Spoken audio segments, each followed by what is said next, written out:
So I was thinking about it because I was watching a clip about a school shooting, and the guy was saying, "Well, I remember when I was a kid, when I was in high school, we used to have guns in our trucks. Every one of us had a shotgun loaded in the truck all the time because as soon as school got out, we'd go hunting. So there's no correlation and causation there. There's no just because there's guns at school doesn't mean that there's mass shootings." Okay, so that got me thinking, and I was like, okay, so what's the difference? If I grew up in the 1980s, let's say, right, or if I was going to high school in the 1980s, let's say that, right?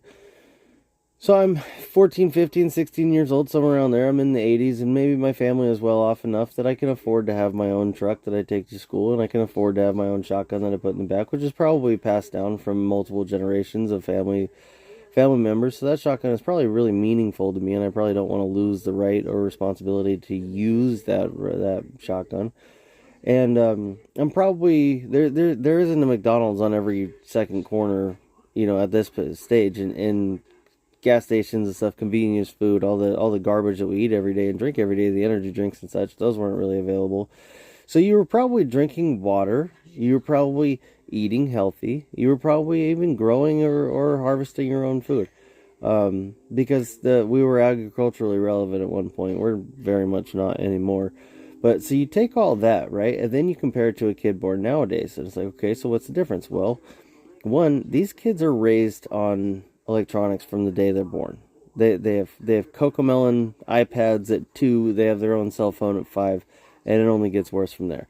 Now, something like 80% of the American population is on SSRIs, and I know a shitload of kids from my generation that grew up on Adderall and Concerta and Ritalin and such. So I can only imagine that kids nowadays are probably on SSRIs for anxiety, depression, body dysmorphia, maybe a little bit of bulimia in there. Maybe there's some pills for that. Maybe there's some because the online influencers are fucking hardcore nowadays, and they push what they push, but you don't really get to see it all.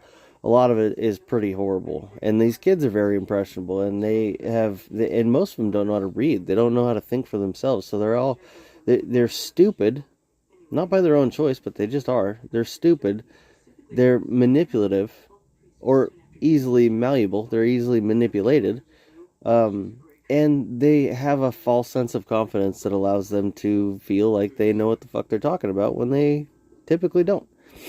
So I think the biggest difference here, man, is that kids used to have something going for them, and these kids now are just screwed from day one.